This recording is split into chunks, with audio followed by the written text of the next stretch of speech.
শুনে রেখে দাও, মায়ের মূল্যটা কত আপনাদেরকে একটু জানিয়ে দেয়। আজকেকার সমাজে কিছু ছেলে আছে মাকে দেখে না, সুন্দরী একটি বউ পেয়েছে, রমণী একটি বউ পেয়েছে, কিরণমালার মতন বউ পেয়েছে, সুন্দরী মতন বউ পেয়েছে, জনম দুঃখিনী মাকে ভুলে গিয়েছে, গর্ভধারণী মাকে ভুলে গিয়েছে। এই ছেলে শুনে রেখে দাও, তুমি যে তোমার মাকে ভালোবাসলে না, মার হকটা আদায় করলে না, মাকে মহব্বত করলে না, তোমার লাইলাতুল কদরের নামাজ কবুল হবে না।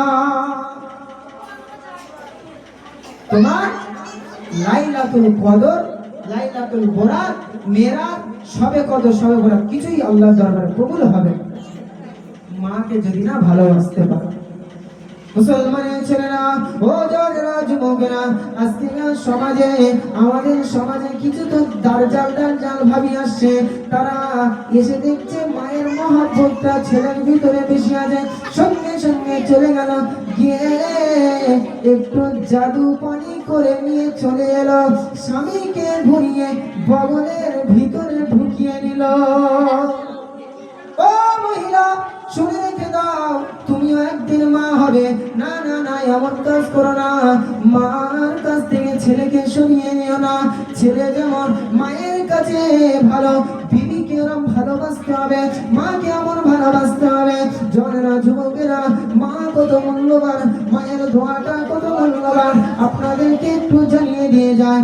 যে হাদিস না পড়লে টাইটেল পাস মাওলানা হওয়া যায় না, যে হাদিস না পড়লে কমপ্লিট মাওলানা হওয়া যায় না, সেই হাদিসটার নাম হলো বুখারী শরীফ। ও ভাইজানেরা, ও মুসলমান যুবকেরা, আল্লাহর ওলি হযরত ইমাম বুখারী রাহমাতুল্লাহ আলাইহি, হুজুরের আম্মা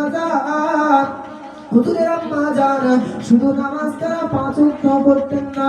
ইমাম বুখারী, ইমাম মুহাম্মদ ইবনে ইসমাইল বুখারী ওনার আসল নাম, কিন্তু মানুষেরা বুখারী বলে ডাকে। ও ভাইজানেরা, নওজওয়ান যুবকেরা, মুহাম্মদ ইবনে ইসমাইল বুখারী রাহমাতুল্লাহ আলাইহি আম্মা জান একদিন তাহাজ্জুদের নামাজ পড়ে আল্লাহর দরবারে কান্না করতে লাগলেন। কেন কান্না করতে লাগলেন? মুহাম্মদ ইবনে ইসমাইল বুখারী রাহমাতুল্লাহ আলাইহি পৃথিবীর জমিনে যখন এসেছিলেন, তার দুটো চোখ অন্ধ ছিল, দৃষ্টি শক্তি ভালো ছিল না, তিনি দেখতে পেতেন না।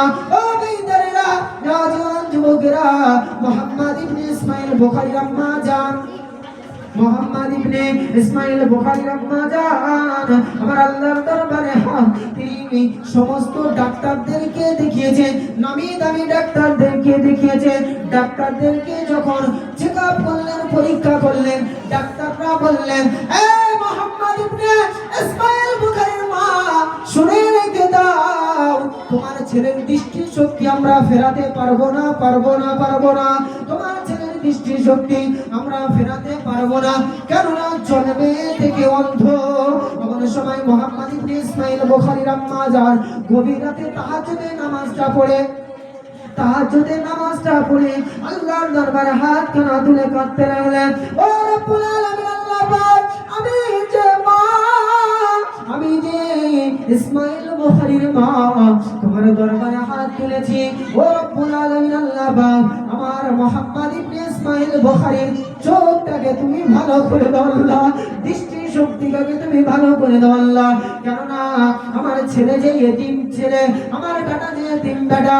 ও রব্বুল আলামিন, আল্লাহ পাক, আমার স্বামী নিয়াত করেছিল আমার মুহাম্মদ ইবনে ইসমাইল বুখারীকে বড় আলেম করবে আল্লাহ।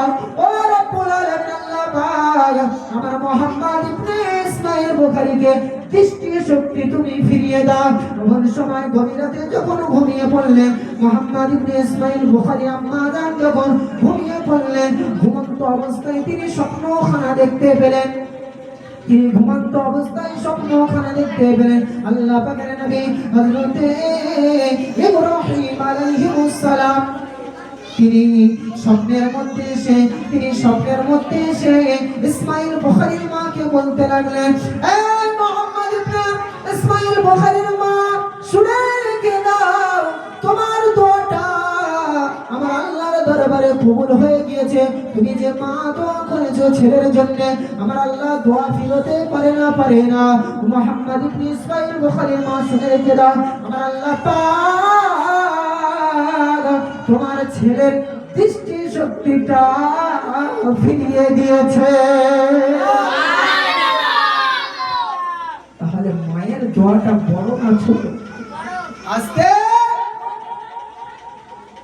মা পড়ে আছে, জনম দুঃখিনী মা বসে আছে, বাইরে কাজে যাচ্ছে, মাকে বলেনি মা আমি কাজে যাচ্ছি, বিবিকে বলছেন জানু আমি যাচ্ছি থাকো। জানু মানুষ শানু করে যাচ্ছে, কিন্তু মার দিকে একবার ঘুরে তাকাও, কপালে একটা দুঃখ আছে, কবরে ঢুকতে দেরি, বাস করতে দেরি তো হবে। ফারিস্তারা মুগুর আনতে দেরি হবে।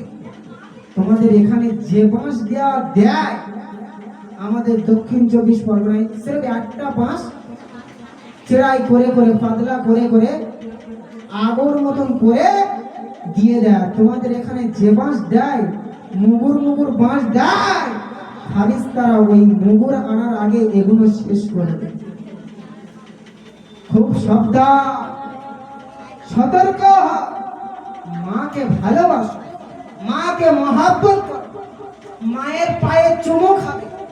আল্লাহ রাসূল বলেছে যদি কাউকে সিজদা করা হয় আল্লাহর পরে প্রত্যেকটা ছেলে তার মায়ের কদমে সিজদা করবে। জোরে বলেন সুবহানাল্লাহ।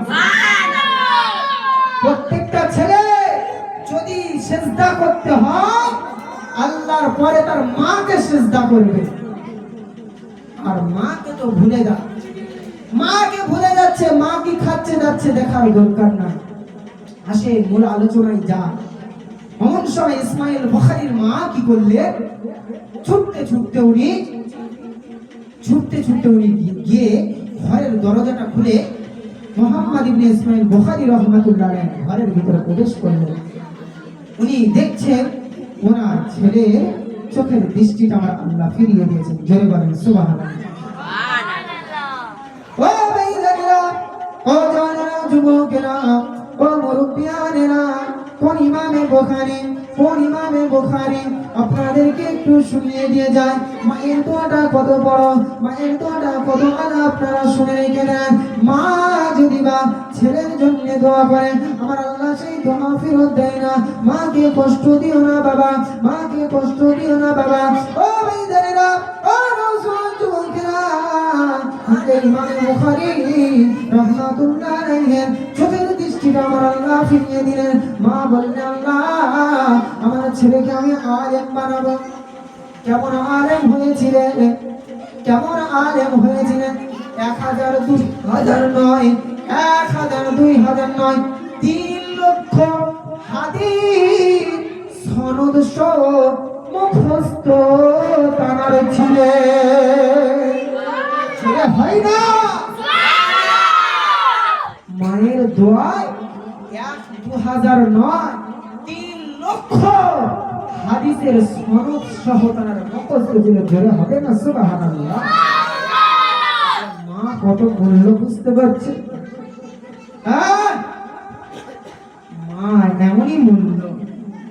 তিনি যখন বুখারী শরীফটা লিখতেন, বুখারী শরীফটা হুজুর যখন লিখতে, হুজুর বিনা গোসলে তিনি লিখতেন। তিনি যখন বুখারী শরীফে একটা হাদিস লিখতেন, তিনি হাদিস লেখার পূর্বে গোসল করতেন, ওযু করতেন, তারপরে বসে তিনি বুখারী শরীফ লিখতেন। কেননা না জানো পৃথিবীর কোনো মানুষ বলতে পারে বিনা ওযুয়ে লিখেছে। তেমনই আদব তানাদের ছিলেন, তারা হচ্ছেন আল্লাহর ওলি। বলছে মানুষ মরে গেল আবার তো থাকে নাকি? ওলি কেউ নাই।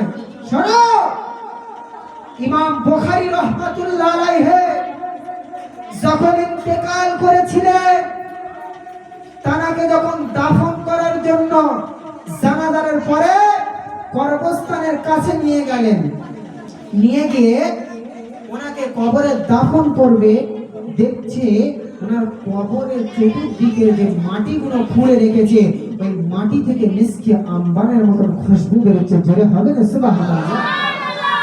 মহল্লার মানুষগুলো ওনার জানাজায় শামিল হয়ে গেছে। হুজুরের দাফন আর না করে মোটা মোটা করে মাটি পকেটে করে নিয়ে ঘরে পাঠাচ্ছে।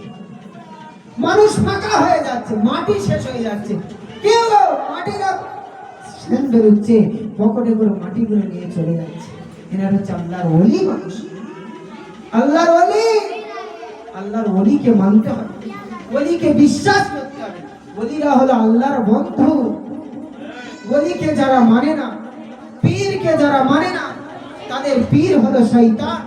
পৃথিবীর জমিনে পীর যারা ধরলো না, তাদের পীর হলো শয়তান। হাক্কানি আলেমের সাথে যাও। আল্লাহ রাসূল বলছেন, আল উলামাউ ওয়ারাসাতুল আম্বিয়া, ওলামারা হলো আমার ওয়ারিস।